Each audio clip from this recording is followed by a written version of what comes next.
Welcome back to the channel. This is Rich Latta here, back with another video. Today we're going to be talking about an article that I came across earlier today that was written by former Washington Wizard NBA player Etan Thomas, and it was fairly interesting in a couple respects, but I kind of want to go over it on the channel and kind of deconstruct some of the arguments that he was making. And his article was called, "Why Hasn't Middle America Given Paige Bueckers the Caitlin Clark Treatment?" So first, I think we need to define what Middle America is. So I got it pulled up here. It's from the Oxford Dictionary. One, the middle class in the U.S., especially when regarded as a conservative political force. So this article is directly aimed at a specific audience. Now, when Etan writes this, I think he means white people. Let's get it on the table. I, obviously not a white person, am not going to attempt to speak for white people.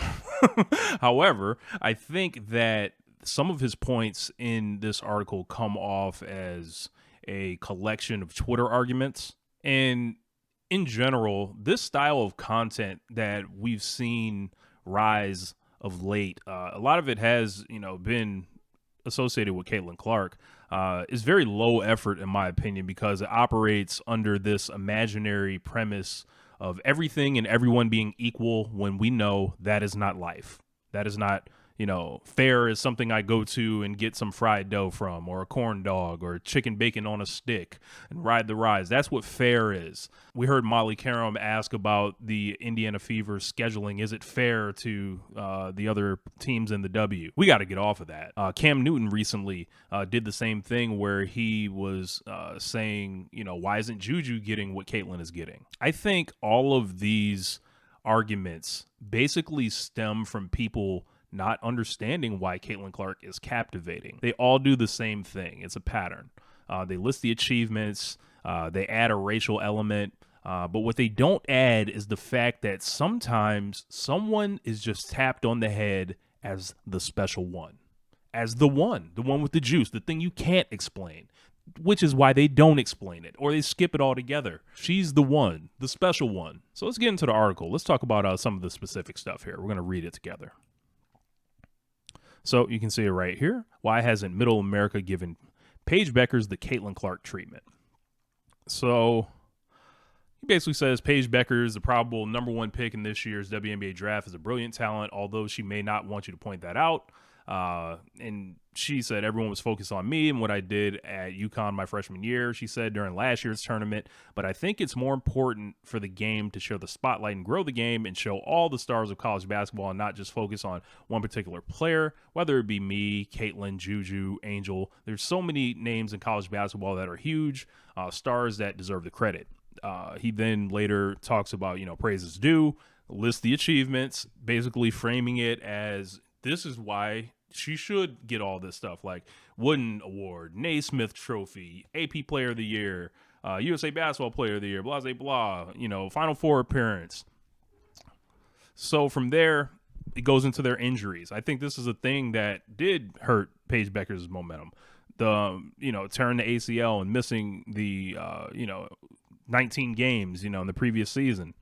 He then talks about how she got healthy and she's wreaking havoc on every team she faces. She's the model of efficiency. Right now, Bueckers is the only player across the NBA, WNBA, and college basketball with a 50-40-90 stat line in the top assist rate turnover ratio, averaging nearly 20 points a game and a conference best 4.8 assists per game. I'm sorry. It's 20 points and it's 4 assists. Like, that is not going to like, if you want to tell me efficiency is the reason that she needs to get the same praise as Caitlin Clark, I'm going to tell you to get the fuck out of here, pretty much. Because a game based on efficiency isn't necessarily captivating. A game based on risk or something you've never seen before, or, gives you that boom or bust potential where the boom is bigger than your wildest dreams. I think that's the element that, Caitlin Clark plays with, and they all skip that as far as, her style of play. It's not necessarily captivating to watch someone be a robot or a machine or inside a Goliath. He neglects to talk about the UConn factor. Who wants to cheer for a Goliath factory and just fall underneath of that? Like, there's gonna be natural resistance to that. I'm a Duke fan. Do you think I cry about why people don't love JJ Redick or Jason Williams more? No, we know what the game is. We know what the score is on that. He talks about her coming back from the injuries, and of course, he talks about the 2021 ESPY speech. It's a very famous speech from Paige Bueckers, a beautiful speech where she dedicates the award that she won as a freshman from ESPN, National Player of the Year. She got College Athlete of the Year then. And she wanted to talk about black women. She wanted to shed a light on them, about media coverage, and basically talking about the percentage of postseason awards and the lack of recognition. Names, several names as far as people that inspired her, influenced her. She named Breonna Taylor and gave a speech that resonated very well. But this was 4 years ago. If we're going to give her this much credit for saying this speech one time 4 years ago, I feel like we get the point at this point. So if that's incredible PR in itself, in a defense for the rest of her career, she can just do what she wants now. I don't necessarily roll with that, because Caitlin Clark has largely echoed these things if you paid attention. In Time Magazine, I watched a video from Rosalina Lee, shout out to her. She pointed out, the SNL speech that was there. You can kind of see her digital footprint and kind of see, where she kind of leans on a lot of this stuff. So, to me, it's always been a fake thing to attach to Caitlin. He then brings up Angel Reese, which is an interesting part of this, because he talks about the women's college basketball ratings surge in the last two tournaments. Some of that was to do with the excellence of the players on show. Some of it has to do for less edifying reasons. He says much of the media made Reese the villain to Clark's heroine after the Black Princess upstaged the Great White Hope in the 2023 NCAA Tournament Championship game. The viral image of Reese defiantly waving her hand in her face, the same taunt that Clark had used in a previous game, transformed Clark and Reese from great players to lightning rods for racial animus. People who had no interest in women's basketball suddenly became fanatics in every sense of the word for all the worst reasons. They were there to cheer Clark's whiteness and attack Reese's blackness, not their talent. When she was drafted into the WNBA last year, Clark repeatedly asked people not to weaponize her, but it did not stop her from becoming a dubious hero for bigots who often spew racist abuse at her black opponents. Clark had become a huge star because of her sheer talent. She was a WNBA All-Star and Rookie of the Year, but also because of her supposed rivalry with Reese, a rivalry both players have benefited from, and it has to be said, financially profited from. Meanwhile, there's been no black villain for Bueckers to compete against. The fact that has meant she has gained less attention and adoration from middle America says a lot about the state of the country. Now, I am not a white person. I don't know if this activates you to root for Paige Bueckers more, that you need a black face on the other side of it. I think a lot of the Caitlin Clark and Angel Reese stuff was sparked. There was a racial element there. And some of the abuse, even Caitlin Clark spoke on it days after. She didn't care about it as far as, the stuff Angel was doing on the court. When you rewatch that stuff, it looks different in the context now than it did back then. I think some of the Angel stuff was aggressive because I don't think anyone ever mentions the fact that Caitlin started doing the, Tony Ayo dance at her strength coach. No one talks about that. So when it becomes, a thing that Angel's doing to her, it's oh, this seems kind of personal. And there's something there. A lot of this stuff then mutated across various forms in social media. I think still images played a large factor in how this stuff looked too. If you just see a photo, if you don't watch the video, you receive the information differently. I think when you see it from one angle, it's oh, okay, it's it's not that bad. It's players drawing back and forth. And then you see it from another angle, and it's hey man, this seems like a little much, especially after the game was over. But he is right; they did profit from it. Can't take that away. I think some of the words that he used were pretty inflammatory on purpose, as far as the Great White Hope stuff, the Black Princess stuff. And, he has the freedom to frame it in that sense. But I think, his message is going to get lost. And people are going to just be all right, I'm not necessarily going to hear this, listen to this. And I think he frames it so hard as whiteness and blackness that he doesn't take into the effect that these are people. This is Caitlin Clark and Angel Reese, rather than them being representatives of, a culture war. So he ends off this article citing more things he feels Paige Bueckers should be praised for, which is like a Rolodex of all the things that you would see like talked about on Twitter or something. We heard the story about her cooking breakfast for her Muslim teammate during Ramadan. And she's singing like the black version of gospel songs because Paige Bueckers was raised in a black household. And he says she has a level of connection with her black teammates that resembles a sisterhood. She's raised by her black stepmother, as I mentioned, has black stepbrothers, sisters, has had black boyfriends, designated herself as a ally to her black teammates on multiple occasions. I want to talk about the black boyfriends part. I think this is crazy. One, I don't know Paige Bueckers' sexuality. I don't know who she's attracted to. I don't know who she has dated. I don't care to know who she has dated.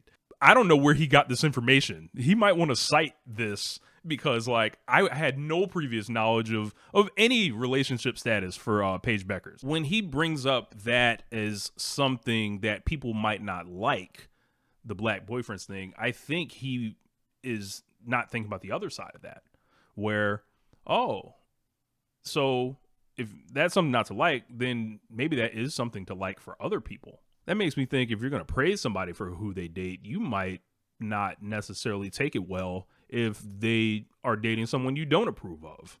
So this is like the weird stuff that goes beyond the game that a lot of, athletes resent. Like, hey, man, you're not talking about my sports accomplishments. You're not talking about what I'm doing in the field of play. Like, you're making this weird. And Etan Thomas made this weird with she's had black boyfriends and stuff like that. And it's like, personally, I don't care who you lay down with. Like, that's just not a thing for me. I can't speak for everyone, but he claims it doesn't sit well with a certain demographic. I don't know. I'm not in that demographic that he's talking about. So, but just me as a person, that is something that doesn't like rate with me. So like, I find this like to be, he does all of this in the column. Then he sticks one sentence in here. That's not to say all of Clark's fans fall into this category, nor is this the fault of Clark, who just wants to play basketball, which ultimately always comes back to that with Caitlin because she's pretty non-controversial. And then he ends it off with Bueckers is a special player and deserves every ounce of praise and respect on and off the court. That doesn't sound like you're respecting her, like as far as like mentioning like who her boyfriends are and stuff like, I don't know. It doesn't seem like respect. Then he says, but if she does end up winning a championship and still doesn't receive the praise given to Clark, you'll know why. I'm sorry. Paige Bueckers is not the generational talent that Caitlin Clark is. And people got to find a way to live with it. He ends this with this deserve stuff. I'm going to quote a line from The Wire. From Snoop from The Wire when they were about to do a fake assassination to somebody. Wireheads will know what I'm talking about, if not. But she looked Michael in the face and said, deserve got nothing to do with it, in the Baltimore accent. And that applies here. Absolutely. Deserve has nothing to do with it. I can't believe that these kind of low effort articles are still getting through. They're still not recognizing what made Caitlin pop in the first place. They just don't get it. It's, in my experience, Caitlin is appealed to a lot of demographics for a lot of different reasons. Much when I did a reaction video to why can't Juju Watkins move the needle like Caitlin Clark, this is not something the athlete themselves should concern themselves with. These are dumb, stupid arguments to cry about a player that they don't necessarily like, and they need to find somebody to pit across from her, which this is the story of sports, media, and sports consumption, the rivalries and all that. But I'd rather an organic rivalry pop off.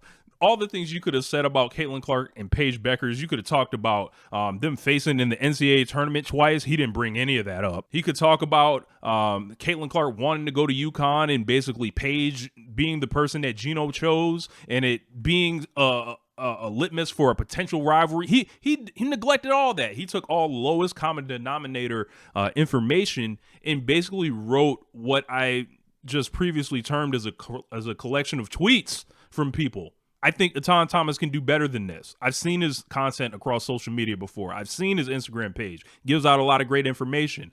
I think he needs to go back in the lab on this one, though. So, anyway, I'm going to wrap it up here. Let me know what you think about, the stuff in his column here. What do you think about the cottage industry now of the why, doesn't my favorite or this athlete get what Caitlin Clark gets? Like, let's bring it to the light. Let's talk about it. I'll respond, whatever you want to do with it. So anyway, my name is Rich Latta. I'm up out of here. One Lifetime. Get you a shirt, by the way. OneLifetimeWorldwide.com. Get you a fly shirt right here. So anyway, we rolling. Peace.